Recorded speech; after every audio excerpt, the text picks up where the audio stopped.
आप सभी लोगों का स्वागत है फिर से एक बार क्रिक जोन में। आशा करता हूँ सभी लोग सही सलामत होंगे। तो चलिए शुरू करते हैं आज का वीडियो, जहां पे ये मुकाबला था, छठवां मुकाबला ग्रुप ए का। ये मुकाबला बहुत ही क्रूशियल मुकाबला, डू और डाई मुकाबला। इस टूर्नामेंट में बने रहने के लिए बांग्लादेश को ये मैच जीतना था, बांग्लादेश और न्यूजीलैंड के बीच, क्योंकि न्यूजीलैंड जबरदस्त ये प्रदर्शन करते हुए आ रहे थे। इस मुकाबले में एक अच्छा खासा कहीं ना कहीं वहां पे बनता है, जहां पे अच्छा खासा कंसिस्टेंसी दिखा रहे थे न्यूजीलैंड। लेकिन बांग्लादेश के पास मौका था, हालांकि टॉस न्यूजीलैंड ने जीता, जीतकर पहले गेंदबाजी करने का फैसला बांग्लादेश ने पहले बल्लेबाजी किया और रावलपिंडी में यह मुकाबला था। और चेस कहीं ना कहीं आसान होने वाला था, लेकिन पिच कहीं ना कहीं थोड़े शुरुआत से कुछ ऐसा नहीं लग रहा था कि बाउंस मिल रहा था, वहां पे रुक के आ रहा था, थोड़ा बहुत गेंद हल्का सा स्लो था थोड़ा बहुत। लेकिन उसका फायदा कहीं ना कहीं, हालांकि काइल जेमिसन और रचिन रविंद्र की वापसी हुई, डेरियल मिचेल और वहाँ पे नेथन स्मिथ के जगह पे, और वही महमूदुल्लाह रियाद को लाए और सौम्या सरकार के जगह पे और नाहिद राणा को लाए, किसके जगह पे तंजीम साकिब के जगह पे एक्सपेक्टेड था ये चेंजेस। लेकिन जो शुरुआत था, हालांकि कप्तान और तंजीद तमीम ने शुरुआत की, कप्तान अच्छा खासा दिखे, तंजीद तमीम वही आक्रामक शुरुआत जो भारत के साथ किया था। वहाँ पे दो जबरदस्त छक्के भी लगाए थे, जबरदस्त अंदाज में कड़ाकेदार शॉट्स लगाए थे। और 8वें ओवर तक जहाँ पे मैट हैंडी थोड़ा बहुत अपने स्पेल में थोड़ा बहुत महंगे गए, दूसरे एंड से काइल जेमिसन गेंदबाजी कर रहे थे, तो वहां पे अच्छी खासे रन्स बटोर रहे थे। ऐसा लग रहा था कि बांग्लादेश कहीं ना कहीं नींव रख दे तो कहीं ना कहीं आसानी होगा मिडिल ओवर्स में बल्लेबाजी करना। वहां पे 8वें ओवर तक अच्छा खासा गया था, और वहां पे जब लाए माइकल ब्रेसवेल को और वहां पे उलियम और रोडकी को लाए, जब उस स्पेल में जहाँ पे चेंज किया, और वहां से कहीं ना कहीं न्यूजीलैंड ने दबाव बनाना शुरू किया। वहां पे पहले ही ओवर के दूसरे गेंद में तंजीम तमीम को चलता है, केन विलियमसन की एक जबरदस्त कैच, शॉर्ट मिड ऑन, अब कह सकते हैं अगर आप, और short mid wicket mid on के दरमियान वहां पे कैच, जबरदस्त कैच, 24 गेंद में 24 रन बनाए, सलामी जोड़े करीबन 45 रन के करीब किए थे। फिर शांतो ने कुछ तेजी दिखाया था, रन्स कुछ पावर प्ले में अच्छे खासे घटा था, 52-53 रन बनाए थे। लेकिन उसके बाद कहीं ना कहीं पूरी तरीके से धीमा सा हो गया था, जहां पे पार्टनरशिप, हालांकि देखे तो मेहदी हसन मिराज आए थे, कुछ एक आध छक्के चौके छक्के से शुरुआत किया, माइकल ब्रेसवेल को लगाया था। फिर वहां पे विलियम और उर्की की जबरदस्त गेंद कुछ तंग कर रहे थे, वहां पे कंफर्टेबल दिख नहीं रहे थे, और कहीं ना कहीं फ्लिक करते हुए वहां पे हल्का सा टॉप एज, और वहां पे कैच जबरदस्त अंदाज में कप्तान के हाथों कैच दे बैठे। फिर तौहीद आया, तौहीद धीमे खेले, 24 गेंदों में 7 रन। वहां पे कहीं ना कहीं धीमा होता गया, 11 से 30वें ओवर तक वहां पे कहीं ना कहीं वो जो रन्स गति थे वहां पे, तो पूरी तरह से जैसे पाकिस्तान और भारत के बीच हुआ था वैसा ही कुछ इस मुकाबले में दिखा। लेकिन शांतो हालांकि दूसरे एंड पे खड़े थे, बाद में थोड़ा बहुत अर्जेंसी दिखाया, थोड़ा बहुत रन्स बटोरने की कोशिश कर, लगातार स्पेल करने को दिए माइकल ब्रेसवेल को, और माइकल ब्रेसवेल ने इस स्पेल का पूरी तरीके से फायदा उठाया। जहां पे लग रहा था कि पार्टनरशिप अभी बस पनपता हुआ दिख रहा है, वहां पे विकेट गिरता चला जाता। वहां पे तौहीद हिदोय, केन विलियमसन, हालांकि पीछे भागते जबरदस्त कैच, वहां पे मिड ऑफ से भागे, वहां पे जबरदस्त सर्कल के ऊपर से मारने की कोशिश। फिर वहां पे मुशफिकुर रहीम आए, लगभग देखे तो एक ऐसा शॉट मारा जहाँ पे गैर जिम्मेदाराना शॉट मैं कहूंगा, ये तो मैं महमूदुल्लाह रियाद का भी वैसा ही कुछ हाल था, जहाँ पे माइकल ब्रेसवेल दोनों ही, एक मिड विकेट पे कैच दिए, एक ने हालांकि बैकवर्ड पॉइंट और शॉर्ट थर्ड मैन के हाथों कैच दिए बैठे, तो वहां पे Mahmudullah Riyadh 4 run, Mushfiqur Rahim 2 run. फिर से वही कोलैप्स बांग्लादेश, जहाँ पे ऐसा लग रहा था कि थोड़ा बहुत यहाँ से रन गति में तेजी दिखाना है, और वहां पे विकेट्स कुछ में गिनना।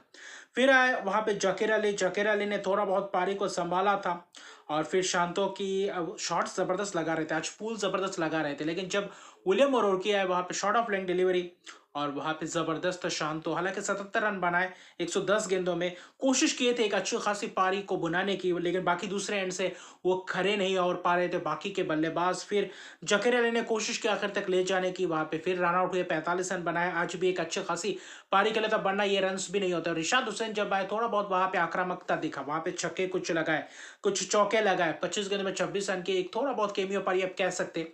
अगर वो पारी नहीं है तो शायद ये 236 तक भी नहीं पहुंचते, और एक वक्त ऐसा था कि शायद 260-70 के करीब पहुंच सकते थे, और इस पिच में 270-80 के करीब बनते तो ये पूरी तरीके से फाइटिंग टोटल बनता, और 236 9 विकेट के नुकसान पे। और पहले शुरुआत में कुछ बहुत सारे एक्स्ट्रास भी किए थे, और आखिर में अच्छा खासा गेंदबाजी मैट हैंडी द्वारा, वहां पे मिचेल सैंडनर द्वारा, फिर वहां पे देखे तो काइल जेमिसन ने भी एक आध ओवर्स किए थे, ग्लेन फिलिप्स से भी बीच में ओवर्स करवाए थे।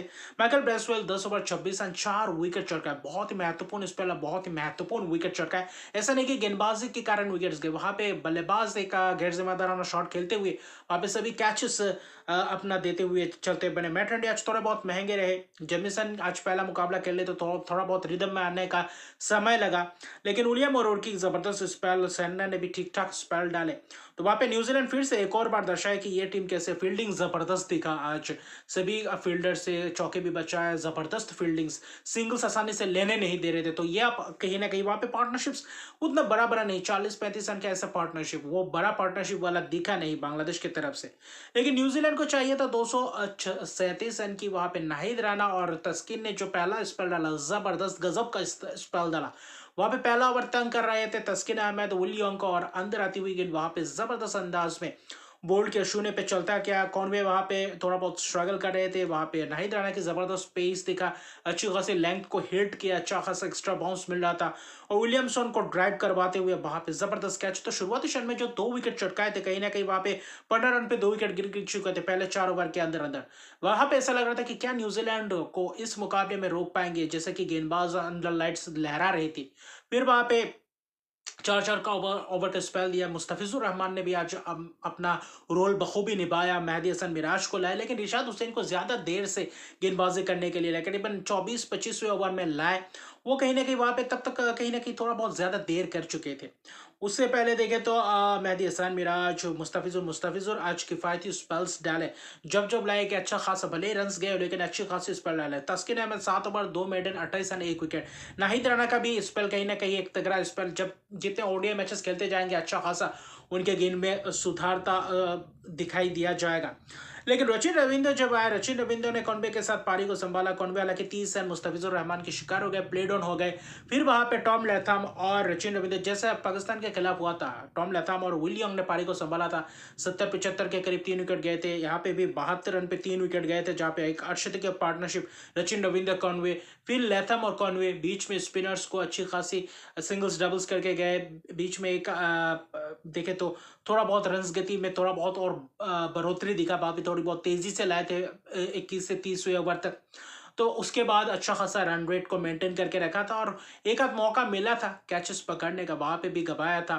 तो रचिन रविंद्र का आज दिन था, और इस दिन को पूरी तरीके से बखूबी निभाया, क्या जबरदस्त बैक। और आईसीसी टूर्नामेंट में ही 4 शतक लगा चुके हैं, आज जो शतक लगा 105 गेंद में 112 रन की पारी, और महत्वपूर्ण पारी आते ही जबरदस्त शतक की पारी। और इस मैच में रचिन रविंद्र अपना चौथा शतक, ओडीआई शतक, और इसके साथ साथ आईसीसी के टूर्नामेंट में ही ये चारों शतक आए, तो इससे बड़ी बात क्या हो सकती है। और खास तौर पे देखें तो अपना 1000 रन भी पूरे किए ओडीआई करियर में, इसी के साथ ग्लेन फिलिप्स ने भी वैसा ही किया। टॉम लैथम और रचिन रविंद्र के बीच 129 रन की एक जबरदस्त साझेदारी, और लगभग वहां पे वो साझेदारी ने मैच को निकाल कर लेगा, यही न्यूजीलैंड की एक खासियत होती है। और बाद में लैथम भी रन आउट हो गए, फिर रचिन रविंद्र को रिशाद हुसैन ने चलता है लेग स्पिनर ने वहां पे कैच दे बैठे, वरना